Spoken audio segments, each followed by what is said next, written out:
What's going on? C.Buddha returning after a long hiatus from YouTube. I've still been playing Duel Links. With that said, I have some Stage 1 replays for you. Not too sure if I'm going to be able to get to Stage 2 this time around.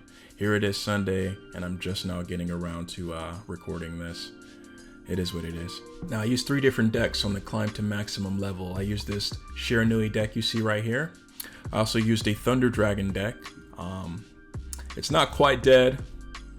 Not nowhere near as powerful as it was, of course, when Charge was available and when Golden Sarcophagus, my favorite spell card, was available. My original build didn't even have the Levi and the Charge. It was just a standard Thunder Dragon build with both Crystal and Quan and the Gold Sarcophagus. That was enough power for me, but I'm digressing. And I also have 2 Witchcrafter decks. I used one of them at the end of the climb to maximum level, so I believe I have a replay for that one for you too. If I do get some Stage 2 replays in, then it will definitely be with the Witchcrafter deck. Or maybe even my other build. I'm not too sure what that's going to look like yet. This first one is against Infernity. And this is 1 out of 3 Infernity replays I have. And this deck in particular isn't quite optimized. And you'll see what I mean here in a second. As you can see, he has the Dark Tuning 100, which gives him access to a 100 Eyes Dragon and 2 Infernity Avenger. In my opinion, the Infernity Inferno is probably the better skill to run with the Infernities. You'll see here in a second. As he sets a card, goes for his Infernity Launcher, throws out 1 card, and then summons his last one. So he has no cards in his hand right off the bat. Now, if he was running Infernity Inferno skill, he would have wanted to keep 1 card in his hand so that in his draw phase he had 2 to discard, and so he can mill 2 cards from his deck.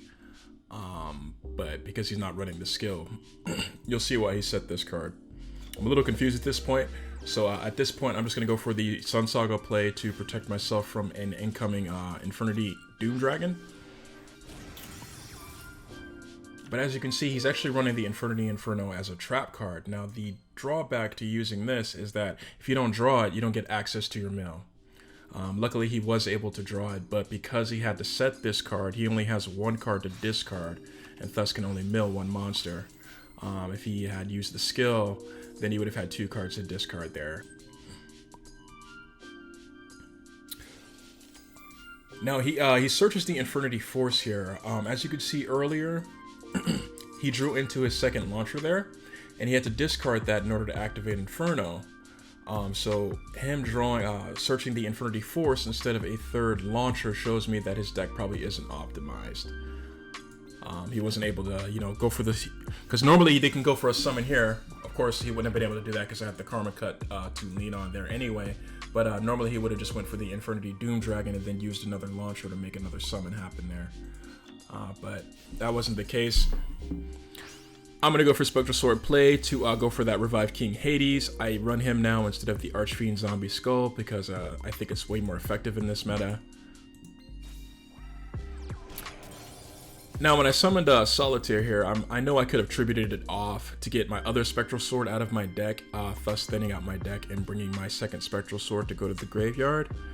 I didn't do that because I knew I already had this one, because the moment he flips this Infernity Force, which is supposed to destroy any attacking monster on an Infernity, instead of allowing it to destroy my Solitaire here, I'm just going to use Sun Saga's ability to banish off my Spirit Master and destroy that Avenger, which allowed that 500 point damage to go through. Now, since he didn't destroy my card, he wasn't able to summon an Infernity from his grave, so at that point I win. Like I said, this is 1 of 3 Infernity replays I have queued up. The other 2 show you what Infernities can really do. This next one is against the beloved Aromas. And I love Aromas. It's the first deck that I actually got to Platinum with when I first started out. And when all that new support came out, I do have an Aroma deck. I just don't use it very often. Now, they've revealed what they were running as soon as they played that Aroma Garden. At first, when you see Balance Akiza, it's normally the Dark Magician, but once I saw that Aroma Garden, I knew exactly what to look for here.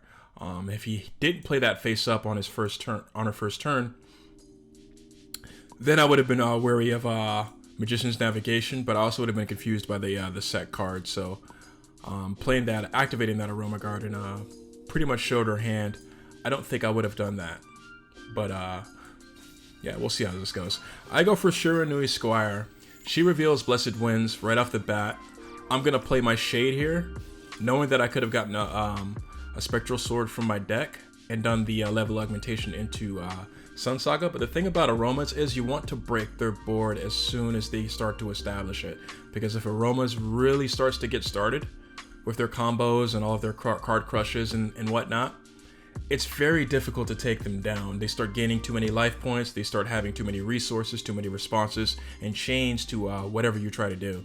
So that's why I'm going to go straight for this Aroma Garden with Squire Saga. Now when I saw Dried Winds, I almost regretted going into Squire instead of Sun, but I decided to stay steadfast here and destroy this Aroma Garden, because once I attack this monster here, she won't be able to gain any life. If that Aroma Garden stayed on the field, she would have had access to gaining a bunch of life, as well as an increase in her attack power.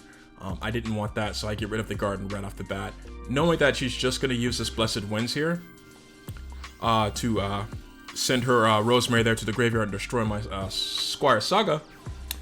I draw on a Samurai, which is fantastic. I wasn't too worried to begin with, because then I could have just gone into Solitaire, attributed that off her Spectral Sword, and then bided my time with these 2 Floodgate Trap Holes to lean on. But drawing into Samurai is what gave me access to a more aggressive play. I was able to banish off Spirit Master there, which destroys that Dried Winds, and then force her to summon a monster here. She goes for that Blessed Winds to bring in a Rosemary from her grave, and that's where I get to use a Floodgate, because my intention here is to start banishing Aroma monsters. I don't want her to establish a strong board. Okay, so like I'm not going for the kill, I'm just trying to break her before she gets started. Obviously, the most broken trap card in the game is going to help me doing that. You know, I'll talk more about Floodgate on another video, but you know, I have a love-hate relationship with it now that I have 2 copies. You know, originally I had 0 and I just hated getting Floodgated all the time. But it's a necessary evil nowadays, almost a staple. And you know, that's just the way Konami's structured the meta, so gotta roll with it. As you see, broken trap card. It forces him to, or her to, prematurely use that that Blessed Winds there to save her Kananga from my Floodgate. But as you can see, I'm gaining momentum here. Now that face down is kind of scaring me because she's at 5,000 life points. And as you'll see my combo here, I'm setting up for a Synchro Summon. See, now as you can see here, you know, 2, 6, 10. The reason I don't go for Sun Saga here is for 2 reasons. A, I only have 1 Synchro monster in the grave. Okay, so that means I can only destroy 1 card here. She's got too much going on. She still has a chance to recover. I want to break more than 1 card. So I decided to do the Climb. Secondly, I had a feeling this face down was the Solemn Scalding. So I actually don't mind losing Samurai Saga there because I have this Spectral Sword here in my hand and another in my grave, prepared to summon Sun Saga on the next turn.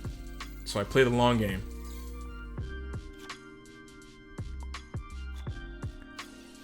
Turn comes in. I go straight for the Shogun Saga. Don't use this effect because I don't really need it. Synchro Summon into Shiranui Sun Saga, and now I have 3 Synchro monsters just return to the extra deck. Able to break everything there that ails me, banish off that last card, and go for game. So that was actually a pretty decent game. If had I not remained so aggressive there in breaking her board, she probably would have either won or been a lot more difficult to take out. It was good to see Aromas in the KC.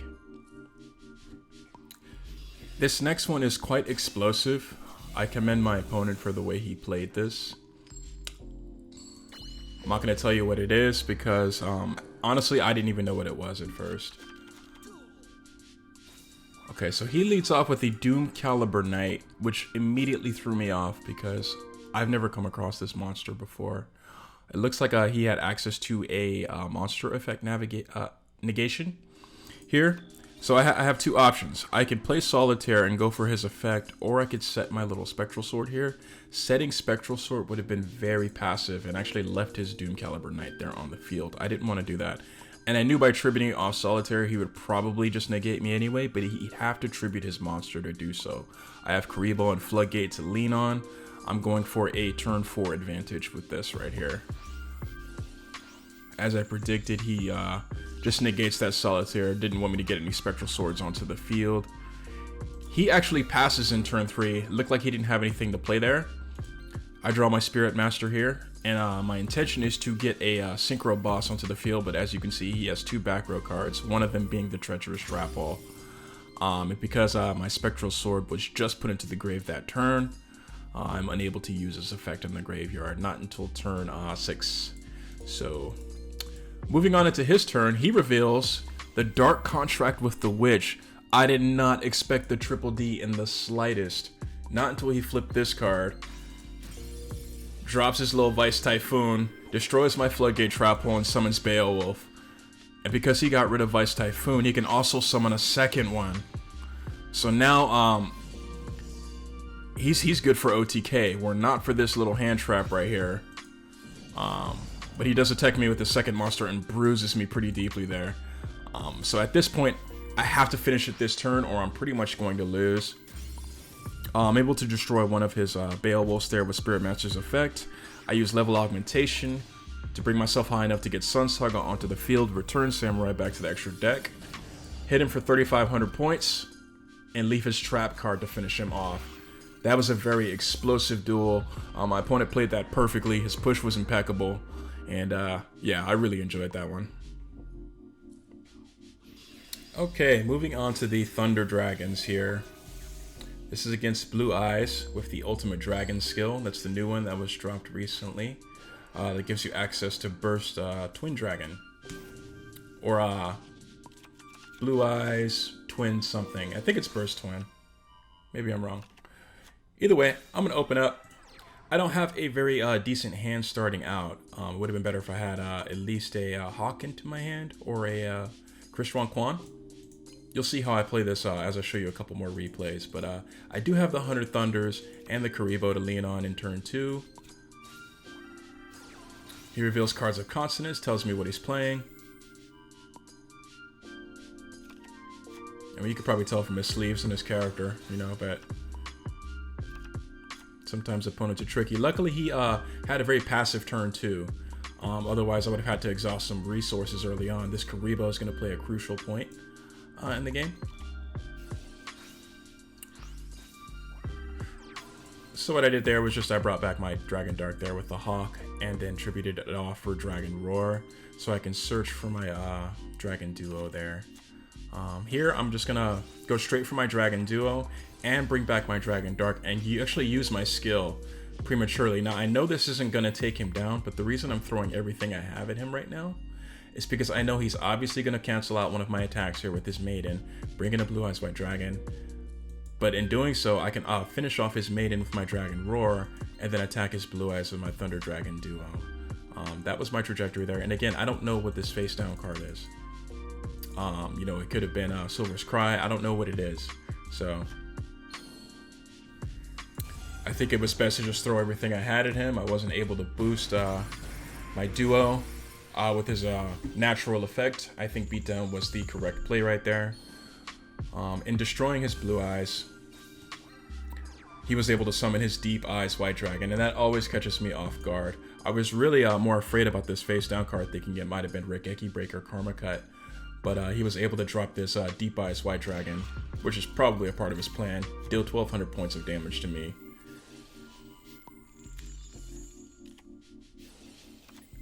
He reveals the Common Charity. Now that's a card I've never seen in Blue Eyes before, but I guess it could work.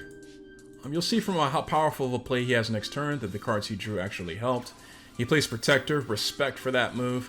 Protector is still a good card, regardless of what people say about Sage. So here he's able to draw summon Vermilion. He destroys his own Deep Eyes with Vermilion's effect. And at first I was like, what the hell is this guy doing? But watch this. I mean, wasn't that a beautiful move? I mean, this guy really knows how to control his deck. That was cool. Luckily, I was able to activate Dragon Roar's effect. and I'm able to protect my life points there. I'm not forced to use Karibo. Pretty sure I turned off toggle right there too. I was not playing around this battle. But you know, as you can see, he has the advantage. I draw into this Crystron Thisfern, bring in my Quan, and I'm gonna leave him there for follow-up. Gonna bring in my Dragon Duo here, and the reason I didn't go for like Dragon Roar, for example, to get a level 7 boss is because I can't synchro summon anything from the extra deck, or I can't summon anything from the extra deck the same turn I use Crystron Thisfern's effect, except for machine types. So I could have summoned Destroyer, but there's no point in doing that because obviously he's got monsters out that are more powerful, and if I summoned him in attack mode, I would have been forced to use Karibo the next turn. I was trying to hold on to this as long as I could, because as you can see, he has the advantage here. Now, of course, I have to take down the Vermilion because he's going to be able to get an extra -1 on my side if I leave that Vermilion there.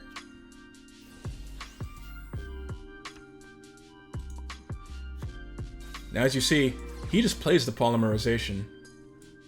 If I recall correctly, he didn't use the skill, so he must have one in his deck, which you don't see very often. But hey, to each their own. He gets the Twin Burst. Yeah, it is Burst Dragon. Blue Eyes Twin Burst. Goes for his attack, and I use Karibo here, knowing that this can't be destroyed by battle. I'm going to leave my Quan there for follow-up in turn 7. That Karibo played a big part of that, part of my strategy here, because here, I'm able to just go for my Brionic here, not even worry about destroying this by Brawn. You know, and at this point, I search for another card to replenish my hand, and at this point he scoops. I think once he saw Brionic, he had pretty much given up.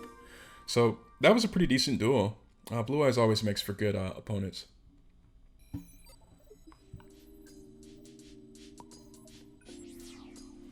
Now I'm going to show you what an optimized Infernity deck looks like. Don't worry, that's me up top. I don't know why it switches like that sometimes. I still got my Thunder Dragons here. I always get a little shiver up my spine when I see Callum Kessler. So, by throwing my Dragon Dark into the grave to draw another from the deck, I'm revealing that I'm using Thunder Dragons. I really don't like to open up that way, but it is just so optimal to do so because you have to thin out your deck. Especially now without Golden Sarcophagus. You know, if you just draw into the Dragon Dark in turn 3, it just sucks really bad. I'm gonna go for my Thisfern here, get a Quan onto the field, knowing that I have my little Dragon Dark there, to use the Synchro Summon on my opponent's turn to get the powered Zektron if I have to. Or I also have the Dragon Roar to Synchro Summon on my opponent's turn to get Samurai Destroyer. Crystron's a really good card. Really good archetype that can be used in many hybrid builds. I haven't seen too many outside of the Thunder Dragon build, but there's a lot of potential there, I think.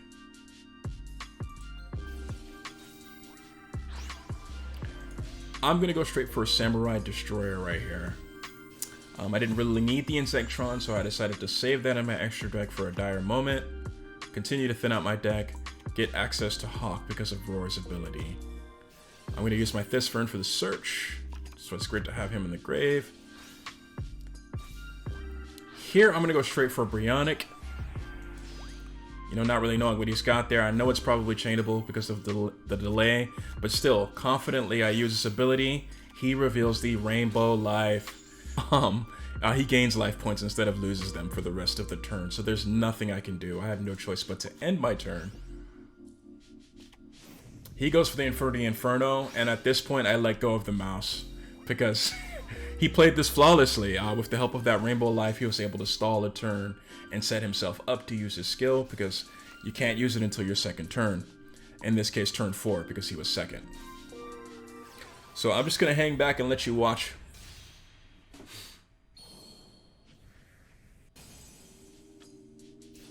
He's got that 100 Eyes Dragon to remove and play that Infernity Mirage he skillfully milled from his deck. This was all a part of his plan in order to bring Archfiend back onto the field, which allows him to draw Infernity Barrier for follow-up in turn 5. Uses Necromancer to bring back Infernity Avenger. Synchro summons again into Doom Dragon. Uses his ability to destroy Brionic, dealing a nice chunk of damage to me. uses the launcher again, synchro summons into Vermilion Dragon, and then uses Necromancer's ability to bring Doom Dragon again. At this point, I am toast. I mean, what a brilliant maneuver. So deadly. This is another ridiculous duel that I think some of you will resonate with, if not all of you. And I just had to show it, you know, just to not give you the wrong idea. Okay, so I start off with 2 Dragon Darks, and that really sucks, having 2 of these, because one of them is essentially a dead card. I do throw one out, so I don't draw into another one the next turn. And then, of course, all I have is to lean on this Clash here, and then Dragon Dark here on the field for defense. I could use this World Legacy Clash in the damage step, and possibly stop a second attack, at least by 1600 points. But he's got the God Hand 6 Samurai, and sometimes it just turns out this way. You know, there's nothing really you can do but just take your L. I mean, that is just a perfect hand for him. Even if I were to use this World Legacy Clash on the damage step, canceling out Xian's attack, and then targeting one of these other monsters here, he could have just negated it with Xian, which is why I didn't even go for it. I don't do the search, I just take my L. You know, that's how it goes sometimes. We've all been clapped that badly.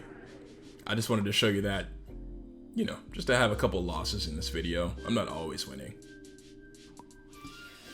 Paradox Brothers. So I'm already thinking Subterrors. That's usually what people run with the Paradox Brothers. My homie Darth, he runs the Paradox Brothers with his scrap deck, but it's usually the Subterrors. But as you can see, ranked down match, licking my wounds here, going second against the Dark Magician. Luckily, I'm running the Thunder Dragons, who don't really mind being banished too much, and I also have a pretty decent hand. I draw the Quan.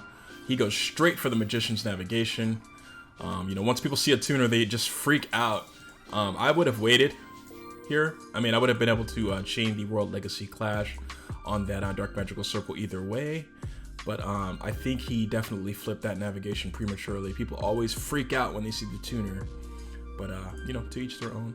It would have turned out the same anyway. Now, I'm going to banish off this Quan, hit his Dark Magician with the plan of hitting that Dark Magician on another turn with Dragon Roar. He's got the advantage here. However, I do have Powered Insectron, so I am planning to stall a turn. Buy a little bit of time to regather my strength. That's what I do right here when he attacks with his Dark Magician. Go for that Powered Insectron, but... oh, you don't see the Champion's Vigilance very often. Incredible counter for him. I was not anticipating that in the slightest. If I didn't use that Clash, I would have lost this turn, but I get hammered for 3,800 points of damage. My scoop finger was itching, but as you saw, this is my rank down match. So I get back on my feet, roll up my sleeves, tribute Dragon Dark for the Surge, get the 100 Thunders instead of the Dragon Duo because he's got this on the field, which doesn't allow me to banish any cards from the graveyard. So I'm going to have to set up for a turn 6. Push. I set that Clash. I take down the Dark Magician because I don't want him negating my attempted winning this match, which is the 100 Thunders. Now, him laying that second circle kind of tells me that he's a little desperate here. Perhaps this right here is a navigation, and he was just trying to get another Dark Magician into his hand. Had he done that, I still would have had plays, given that if Dragon Roar was banished, I could have summoned another monster, defended myself, figured something out from there. However, when I used the 100 Thunders at the beginning of my turn, he just scoops. Which is a little disappointing, but that lets me know I was about to make the comeback of a lifetime right there. So, yeah, good duel. This last one's going to be a little bit of Witchcrafter action. And to all the haters out there, don't hate. Meditate. I've been using Witchcrafters for a few months now, pretty much since they came out, and it's probably my strongest deck. Not going to go too deeply into the plays here because, believe it or not, witches are a little complex. It may not feel that way when you're getting clapped by them, but it actually takes time to get to know your build specifically and to navigate the plays very well. It took a lot of practice to get where I am today. So I've got Varay on the field, which is always priority with witches. I'm going to use that masterpiece to get another Machine Angel Ritual into my hand, because with Infernities, you've got Doom Dragon, you've got Vermilion, there's a lot of destruction coming up. Of course, there's that Brionic as well that can really throw things off, but it just depends on how your opponent plays their Infernity deck. So with Patronus, I'm able to send that Pitore back into my deck to get the Holiday into my hand. I draw into Lila. He passed on turn 2, of course, because he cannot use his skill Infernity Inferno until turn 4, because he went second. If he went first, he'd be able to use it in turn 3. So he passes, but he places 2 face-down cards. Very terrifying. It looks like this Infernity player knows what he's doing. That could be the Flute of Summoning Karibo. It could be another Rainbow Life. It could even be Hollowed Life Barrier. I don't know if too many people have caught on to that card yet, but Hollowed Life Barrier would be excellent for Infernities. Because not only does it protect your life points, but it also protects your monsters from destruction in battle.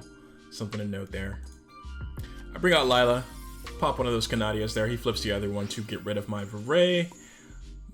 Maybe not completely, but throwing her face down prevents her from using her negation effect. He's trying to set up for an OTK in turn 4, which is why I immediately banish my masterpiece to put another witch on the field, because I have another Varay in my deck. As you can see, I actually milled that Varay, but luckily I have Patronus active here. He just mills his Necromancer and his Infernity Beetle, which is standard. Necromancer is going to extend his play. Infernity Beetle is going to give him access to Brionic. I use Patronus,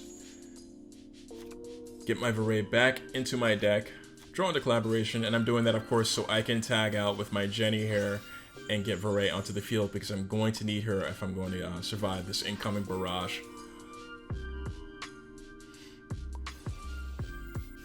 Now here, I negate Infernity Archfiend, because if he's able to draw into Barrier or, let's say, another Launcher, for example, I think he's only used 2 at this point, it's going to be bad.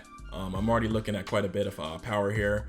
However, what I think my opponent may have missed here is that not only am I negating Archfiend, but I'm also negating Necromancer.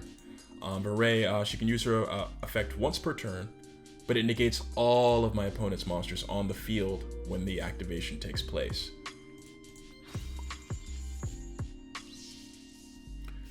So when he tries to extend his combo here, he sees that Necromancer is also negated, which forces him to use that final launcher for the same Synchro Summon. That's pretty devastating. It means he's not going to get the OTK. Here he goes for Doom Dragon. And he does the one thing he really can do, but that's why I had that other Machine Angel Ritual brought to my hand, just to prepare for that. And here I swing back in turn 5. Now luckily I was forced to flip Witchcrafter Madame Varay here into attack mode. If she was face up, I probably would have left her in defense mode there. I didn't want to leave anything hanging. Though he has no more resources, so once I get rid of this Doom Dragon, there's not really much else Infernity can do. I still like to play things safe, in case I forget things, like this Avenger in the grave.